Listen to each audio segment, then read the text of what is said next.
Happiness is important for business. It is crucial that you find an occupation you love and you'll never work a day in your life. Lesson number 37. Don't have job. Instead, have a passion. Be happy and achieve all your business goals.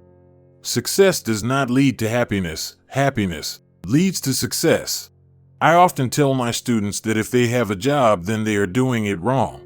Instead, it's tremendously important to have a passion. Don't worry about money early in your career. If you follow your passion, then everything else will fall into place. Many of my students want to become an investment banker, but then they hate it and are miserable once they start. Focus on what you love doing most in life. The best entrepreneurs don't have a job, they have a passion. Superb examples of passionate entrepreneurs include Sir Richard Branson of Virgin, Mark Benioff of Salesforce, Christian Chabot of Tableau, and of course Steve Jobs. The best CEOs and business people in the world are passionate salespeople. Lesson number 38. Laugh at your failures. Laugh at your failures and shortfalls, and you will enjoy your profession and live a much longer, happier life. Self-deprecation is an admirable trait. Find humor in all stressful situations. This instantly changes your state and will help you to focus on turning a crisis into an opportunity. Comedy is often a result of tragedy plus time. With your business career, truncate the time and find humor in your shortcomings immediately. Rather than be depressed given a perceived failure, smile and cheer up because your future incredible success in business is a result of that failure. You will be grateful later in life that you failed. There are so many amazing examples of executives that have failed or have been fired, which forced them to realize their dreams by starting their own company. Frustration often leads to breakthroughs in your career. Here are some incredibly inspirational examples of people that were fired. Thank goodness they were, or we wouldn't enjoy the benefits of their future business empire creations. Thomas Edison was fired by Western Union. Michael Bloomberg was fired, which made him get his revenge by starting his financial empire Bloomberg. Without getting fired, he wouldn't have ever become the mayor of New York. J.K. Rowling hated her job as an administrative assistant. She quit and found her passion, which was writing the Harry Potter books. Walt Disney was fired by a publication he worked for. Madonna was fired from Dunkin' Donuts. Robert Redford was fired from an oil company. Lee Iacocca was fired from Ford. So he turned around and led Chrysler. All these amazing people lost their jobs because of a lack of passion for being someone else's bitch. Sorry about the strong language, but I want to make a point. They then became incredibly successful because they focused on their passion. Find out what your passion is and what you were put on this planet to do. What is your calling? What is your raison d'etre? Find your passion and you will always be happy in business and in life. If you feel suffocated in your current job, then find your passion, write a business plan, and quit. Lesson number 39. Money does not equal happiness. When I started my second company, I was stressed out and I took a drive alone down the beautiful California coast. I stopped by Carmel and I went for a long walk, as I often do, to come up with personal and professional goals. I stopped by a beautiful old church and I sat down and collected my thoughts. A priest was there and sat down next to me. We spoke for a while about what I was trying to accomplish in life. I mentioned that I wanted to make as much money as possible so that I could give my children the standard of living that I wanted them to have. What he told me that day was incredibly prophetic and just what I needed to hear. Chris, 50 years from now your children will not look back on you and remember how much money you made. They will look back and reflect how good of a father you were. I was blown away by his comment and I thanked him profusely for imparting this incredible wisdom on me. I now know in my heart that money does not equal happiness. Please don't make it your primary goal. Find your passion in life and the money will come whether you want it to or not. Then you can focus on giving it away and making the world a better place. I have seen money destroy friendships and families so many times. Money can destroy your relationship with many people, including your children. Give most of your money away to charities and only keep enough to keep your family happy, as counterintuitive as that might sound. Lesson number 40, personal gratitude and happiness. You will be much more successful in business if you have sincere personal gratitude for what you have. Years ago, I read The Art of Happiness by the Dalai Lama. He said that in Western society, people are so unhappy as we tend to compare ourselves to those that have more than us. By contrast, those that live in second or third world countries are happier than we are, as they focus on what is important in life, like family and friends and a beautiful day. If we are grateful for at least one different thing in our lives every day and help others that are less fortunate, then we will all lead more fulfilled lives. At night, when I say prayers with my 3 wonderful children, I always make them thank God for something different every day. If we spend more time helping others that are less fortunate, we will all be much more fulfilled and we will be much more successful in life. So how is this relevant in a book on business? It is incredibly relevant because we will be much more productive in business if we are fulfilled, grateful, and happy personally. Lesson number 41, all your wealth can't buy you health. If you are happy in your life personally and professionally, then you will be much more productive. You need to find time to exercise daily, no excuses, and focus on nutrition, no excuses, and getting 7 to 8 hours of sleep per night, no excuses. Here's another simple rule to stay happy at work: stand up and work while standing for half of the day. I promise you that your productivity and level of happiness will increase materially if you stand often at work and exercise daily. Nothing is more important. Exercising daily helps you think more clearly and be generally happier at work. That positive attitude will remain elevated with exercise. The Dalai Lama, when asked what surprised him most about humanity, answered, "Man, because he sacrifices his health in order to make money. Then he sacrifices money to recuperate health. And then he is so anxious about the future that he does not enjoy the present, the result being that he does not live in the present or the future. He lives as if he is never going to die, and then dies having never really lived." Lesson number 42, when to change careers. If you get up in the morning and tell yourself that you are going to work, then you are doing it wrong. If you have a job, then you are doing it wrong. You need to have a passion. Find out what you are most passionate about in life and make that what you do daily. I have changed careers several times in my life. I have been fortunate enough to have embraced networking from a young age. I started out in the technology consulting business.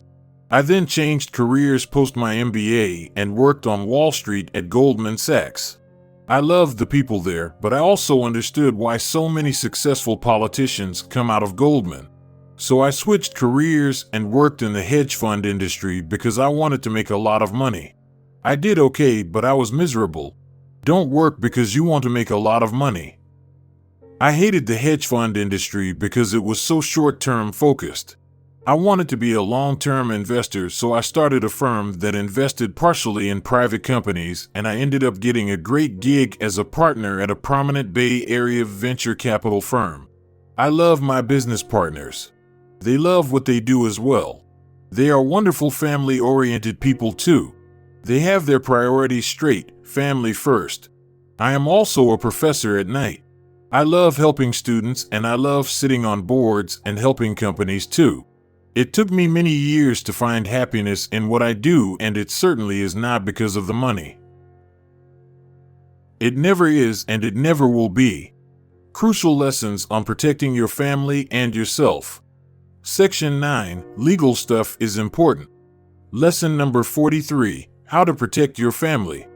When you start a company, you need to protect your family. Don't set your company up as a sole proprietorship. Rather, set it up as a limited liability company, LLC. Setting up an LLC is not expensive, and if for some crazy reason your company gets sued, then the liabilities are limited to the assets of the company and not your house. If you are working for someone else, you need to have a contract that clearly outlines your compensation structure in case you get hit by a bus. This way your family is taken care of.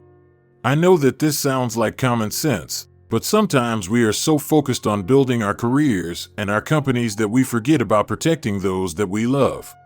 Lesson number 44, seek help from outside counsel.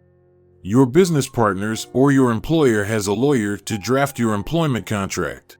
Your employer is most definitely well-intentioned and loves you, otherwise you wouldn't have the job. However, your employer's lawyer has different intentions, and you need to understand this. Your employer's lawyers always drafts legal documents to protect their client and not you. What can you do about this? Well, you can hire your own lawyer to take a look at the documents that your employer's lawyer, not your employer, drafted and make modifications to protect you and your family. It's not personal, it's business, and your employer will understand and should be cool with the fact that you want to protect your family. Lesson number 45, stay out of trouble. It goes without saying that you should be extremely careful with email, electronic forms of communication, and voicemail. But you also need to be very careful with dating in the workplace unless you are confident that this person that you are dating is your soulmate. Inter-office dating can be incredibly distracting for you and for your colleagues. I have seen several occasions where at least one of the people in a relationship at work ended up losing their job. It's not worth it. Section 10, Management Best Practices. The most crucial business revelation is that ideas are commodities. Execution is not. Lesson number 46, praise in public and criticize in private. Most managers don't offer enough positive feedback to employees, and most managers take the wrong approach when criticizing employees. There is a CEO named Godfrey Sullivan of a very successful Silicon Valley company called Splunk. One of the many reasons the company has seen torrid growth over the past few years is because of the superb management style of Mr. Sullivan. His genius is that he always praises his employees in public, and when he needs to offer constructive criticism, he does this in private and one-on-one. This has led to the creation of one of the best corporate cultures in the history of the software sector. Lesson number 47, be unemotional in business. The most successful portfolio managers on Wall Street and the most successful C-level executives and politicians are relatively unemotional. It is very rare for a president or prime minister to ever show public forms of being too emotional. In business, I have found that successful executives, oddly enough, never get too happy when things go well, and they are never too unhappy when things go poorly. This is especially true of successful money managers. Successful business executives make decisions with a clear mind and don't let their emotions get the best of them. Observe your feelings, do not become them. Lesson number 48, what is the most important investment characteristic? Ideas are commodities, but execution is not. Business executives and money managers often make the mistake of focusing too much attention on evaluating a business model and not enough time ensuring that the best managers are running the business. This is especially true in the money management or venture capital sector, where the most important success factor in any investment is making sure that you have the right management team in place. Past performance is indicative of future performance if you have the right CEO and right management team. Yes, that was a very controversial statement, but I believe that if you bet on a management team that has been extraordinarily successful in the past, then your chance of success betting on this management team in the future is materially higher than betting against a B or C management team. Always bet on the jockey and not on the horse. Lesson number 49, hire slowly and fire quickly. Take as much time as you can figuring out who to hire. Obviously, make sure they are qualified. Make sure that they fit in with your corporate culture. Make sure that they are team players. Make sure that each of your employees that will work with the person you are hiring meets with them at least 3 times and in different settings, i.e., your office, then a coffee shop, and then a restaurant. It's important that you don't ask for references, as this process is ridiculous. Who in the world would give references for people that will say bad stuff about them anyway? Rather, find your own references, which includes companies the candidate has worked at before or contacts that you have in common with the candidate in LinkedIn, etc. You need to fire quickly. If you let a disgruntled employee stick around for too long, then he or she will destroy your corporate culture. A small leak can sink a great ship. The best way to let somebody go is to sit down with them and start by giving them a genuine compliment on their accomplishments. Then tell them that they are being let go in 2 sentences or less and the reasons why. Then pause to see what their reaction is. Less is more. You don't need to sound apologetic at all. The first time you let someone go is always the hardest, but it gets a lot easier, unfortunately. If necessary, have a security guard be present if the employee seems incredibly erratic, which is rare. Quite often you will be helping this person out in the long run. Please see the section titled "Laugh at Your Failures." A colleague of mine on Wall Street once told me that you're not a real person until you have been fired. It has happened to me before, despite the fact that I made the firm a lot of money. Unfortunately, resentment from your boss can be an issue if you do your job too well. If that's the case, start your own company. When it happened to me, I gave him a hug and remained incredibly professional, as I knew that he would be a reference for my next gig. Remember to always be unemotional about business and be long-term greedy. It was actually the best thing that ever happened to me in business, as it forced me to focus on my passion and not work. Lesson number 50, touch hand only once. Learn to deal with issues quickly and only once. In the old days before email, we would receive paper memos on our desk. The best practice then was to deal with a memo immediately and only let it touch your hand once before placing it in your physical outbox on your desk. The same should be said for emails, messages, texts, etc. The second you see them, deal with them immediately. If the task will take more than a few minutes, then flag them and follow up with them later in the day. I know that this process sounds overly simplistic, but you can save a lot of time by not procrastinating and dealing with all minor tasks as they arrive. Keep saying to yourself, "I do it now. I do it now. I do it now." Thanks for watching. If you are into business and entrepreneurship, wealth, success, subscribe and hit the bell button, because this channel is all about that.